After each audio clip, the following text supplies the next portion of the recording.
Gubernur Jawa Tengah sekaligus kader PDI Perjuangan Ganjar Pranowo sedang menjadi buah bibir pernyataan Ganjar terkait kesediaan dirinya sebagai calon presiden berbuah sanksi dari pihak partai.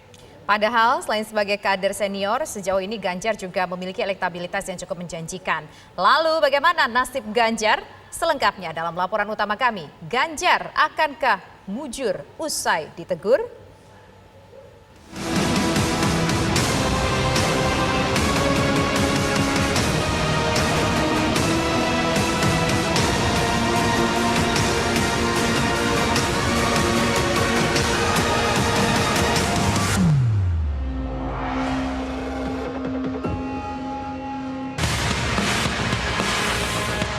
Ganjar Pranowo tampaknya sedang dihadapkan pada situasi dilematis. Memiliki elektabilitas tinggi di sejumlah survei, nyatanya tidak otomatis memuluskan langkah Ganjar mengantongi tiket sebagai calon presiden 2024 dari partai tempatnya bernaung PDI Perjuangan.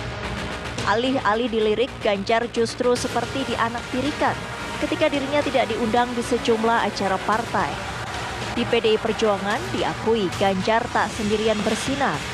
Ada nama Puan Maharani sebagai pewaris Terah Soekarno yang juga layak diperhitungkan mendapatkan tiket capres mendatang.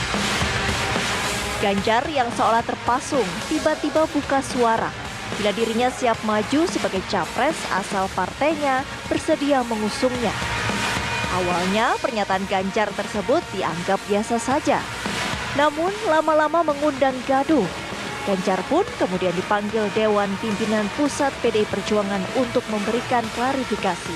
Setelah kami menyampaikan klarifikasi pada Pak Ganjar, meskipun apa yang disampaikan itu saya sudah sampaikan beberapa waktu lalu kepada media, tetapi yang menyampaikan itu lebih pas hari ini adalah Pak Ganjar.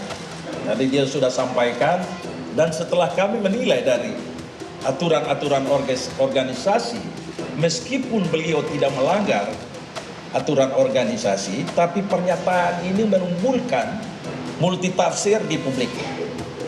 Supaya keadilan di partai itu ditegakkan kepada seluruh anggota dari Sabang sampai Merauke, maka tadi saya sampaikan jatuhkan sanksi teguran lisan kepada Pak Ganjar Pranowo sebagai kader. Tadi sudah memberikan banyak penjelasan, clearance pada statement saya, dan tentu sebagai kader saya taat.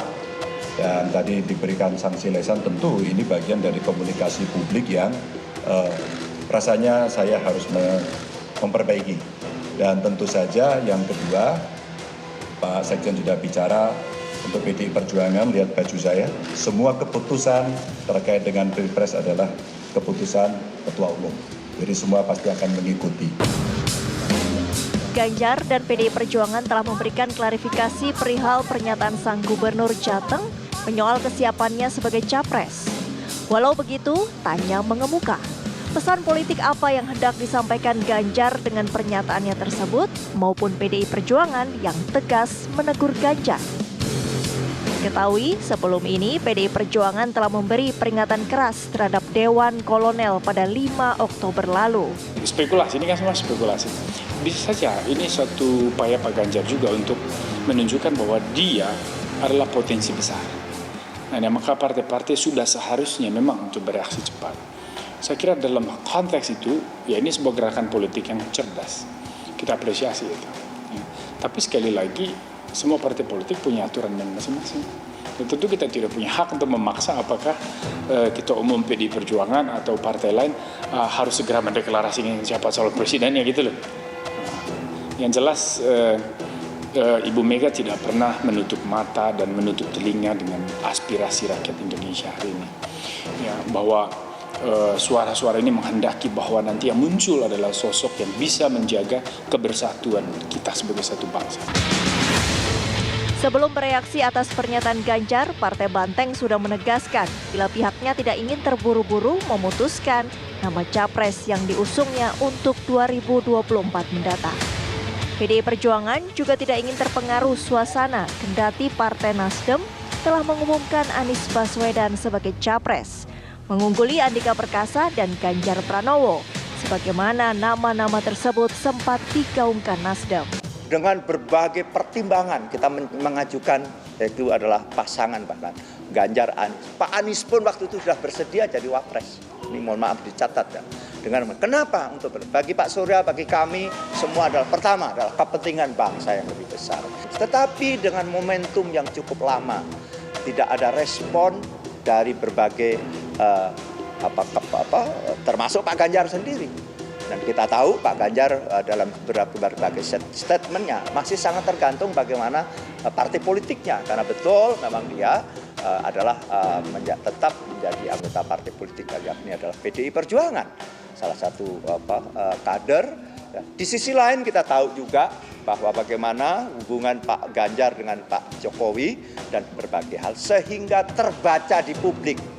Sekali lagi terbaca di publik bahwa Pak Ganjar sangat ditentukan oleh sikap Pak Ganjar sangat ditentukan oleh dua faktor tadi. Jadi faktor PDI dan juga faktor Pak Jokowi. Kongres kelima telah memberikan mandat terkait dengan Capres dan Cawapres.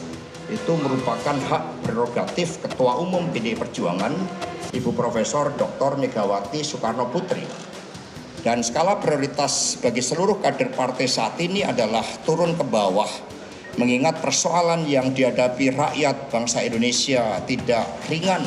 Bu Megawati Soekarno Putri kemarin berpesan terkait dengan Capres dan Cawapres seluruh anggota dan kader partai agar membangun kesabaran revolusioner, agar bersabar pada waktunya momentum yang tepat nanti pasti akan diumumkan melalui pertimbangan yang mendalam dan itu pasti bagi kepentingan bangsa dan negara sebagaimana Ibu Mega telah melakukan pada saat mengumumkan Bapak Jokowi pada bulan Maret tahun 2014 yang lalu. Datanya kalau petugas partai jadi presiden gitu ya, keuntungan elektoralnya ke PDI Perjuangan nggak terlalu besar. Nah sekarang kan pasti Bu Mega kan tidak hanya berpikir tentang Pilpres, dia juga pasti akan berpikir tentang kelanjutan negara dan partainya. Kan Bu Mega pernah bilang tuh, kalau saya udah nggak ada, bangsa ini gimana? Pada saat Megawati Soekarno Putri berkata, apa yang terjadi bila saya sudah tidak ada? Kekhawatiran yang muncul, itu kekhawatiran serius. PDI Perjuangan diyakini tengah berhitung kapan waktu yang pas mengumumkan capresnya nanti. Akankah garis tangan Ganjar berbuah manis usai teguran itu?